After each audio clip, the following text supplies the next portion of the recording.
Et voilà, et donc ensuite, une fois que les barquettes sont remplies, hein, voilà, donc je fais toujours des petits sillons avec mon petit crayon de bois.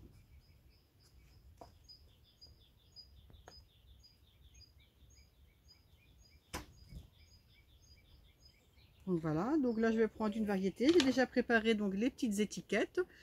Donc là c'est la tomate jaune, donc c'est celle-ci. Ça c'est avec. Là par contre j'ai plus les noms des tomates, mais c'est de la belle tomate jaune en tout cas.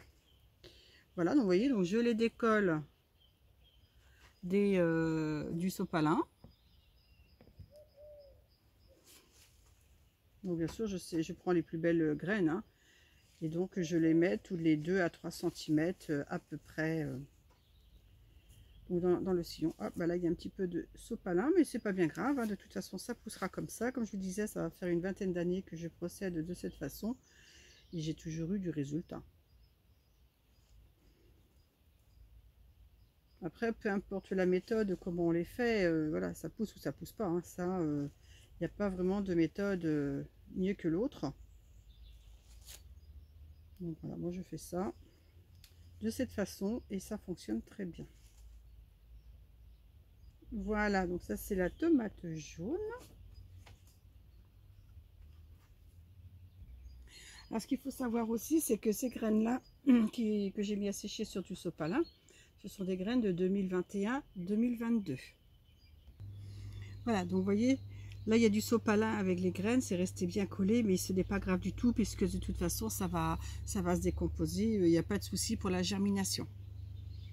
Voilà, puis ensuite il ne reste plus qu'à couvrir légèrement ces petites graines.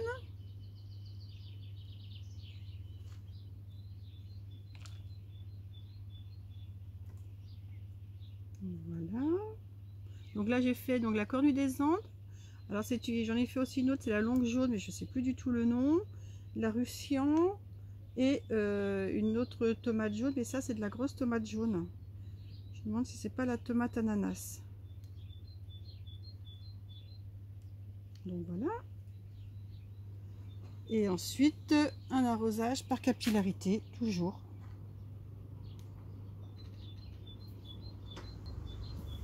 Voilà. Alors ce qu'il faut savoir, c'est que l'eau c'est l'eau du puits. Et je vais vous montrer comment donc on fonctionne par rapport à ça.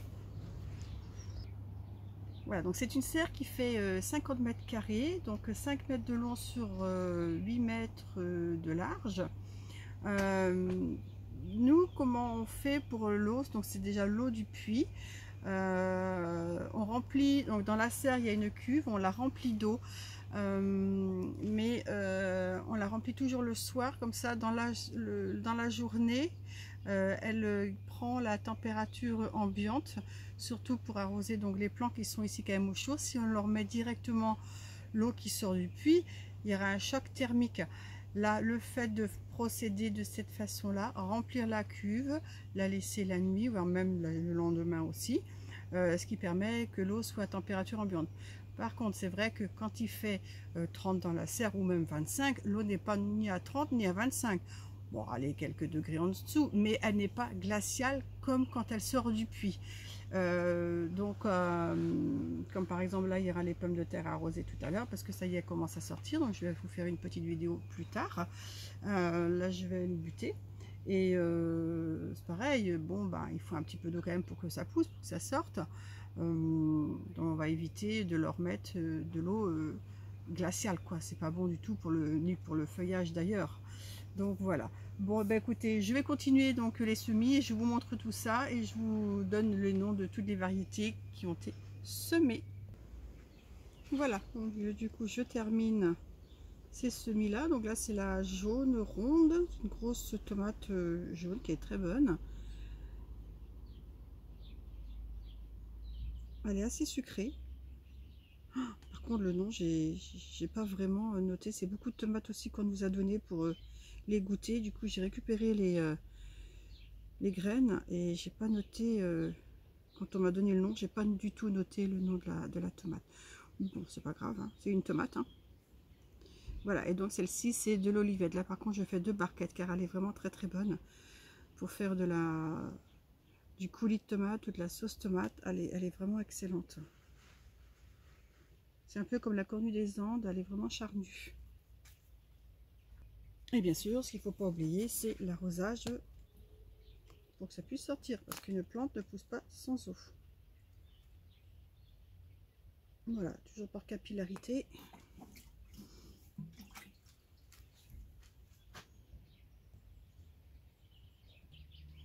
Donc voilà, donc là du coup j'ai fait 6 barquettes. Donc il y a la tomate ananas, la cœur de bœuf, la zébra, noir de Crimée, cornue des Andes.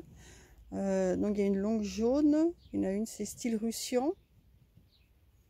Toujours une tomate jaune mais celle-ci est un peu plus allongée. Là on a donc la tomate jaune, mais vraiment la grosse tomate jaune, la grosse. Et là c'est de l'olivette. Donc voilà, donc j'ai fini tous les semis donc de tomates. Il y a au total il y a 16 variétés. Donc ce qui est déjà quand même pas mal. Hein. Bah, s'il y a 2 ou 3 plants qui poussent sur chaque variété, je pense qu'on va déjà être bien content.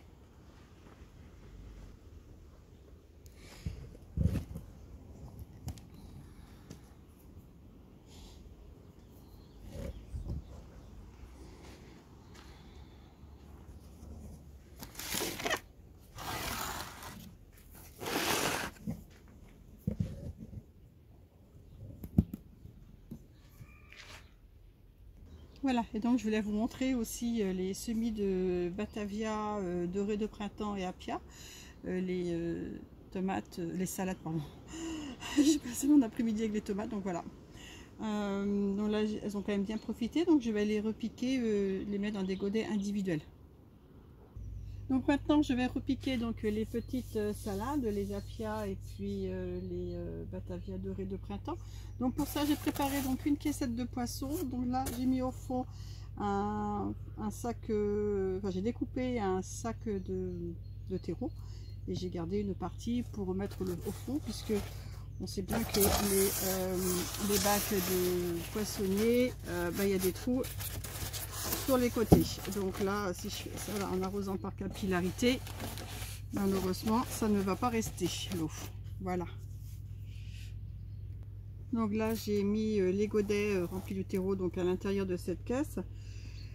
Je ne sais pas si vous vous rappelez, lors de ma première vidéo, quand je suis allée dans un cimetière récupérer des contenants et des pots dans les bennes. Donc finalement voilà, donc ils vont me servir. J'en ai encore plein d'autres évidemment, je ne m'en suis pas encore servi. Donc là je vais commencer à repiquer donc la Batavia dorée de printemps. Donc je prends un couteau, donc ça c'est beaucoup plus facile pour récupérer donc les racines.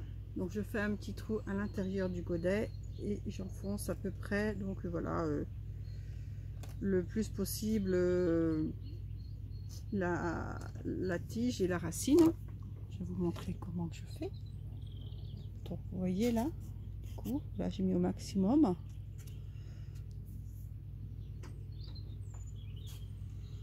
Et donc je vais continuer ça sur une quinzaine de pots à peu près.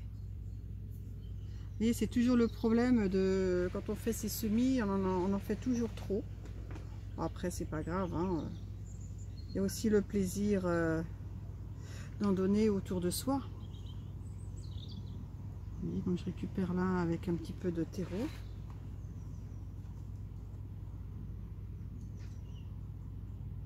Voilà. Allez, je continue et je vous reprends après. Donc voilà les amis, donc là j'ai fait simplement qu'une partie donc du repiquage des salades. Il y en a une vingtaine de chaque.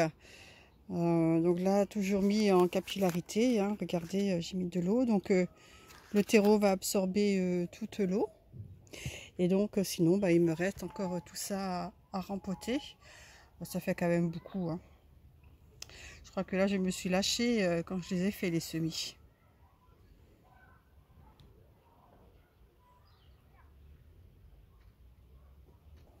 Voilà, et donc tout ce petit monde, les semis de tomates, les petites salades qui ont été rempotées, elles ont poussé, elles par contre, en serre froide. Donc là, il va y avoir aussi donc, les choux qu'on avait fait la semaine avant que je parte. Donc tout ce petit monde-là va rester en serre froide. Généralement, j'ai pas de soucis, ça pousse relativement bien. Et donc tout ce petit monde est recouvert d'un P17 double épaisseur. Parce que bon là il fait froid en ce moment, les températures sont assez négatives, même dans la serre il ne fait pas très chaud. Par contre dans la journée, là on frôle les 25 dans la serre, donc il fait même un peu trop chaud. Donc ben voilà les amis,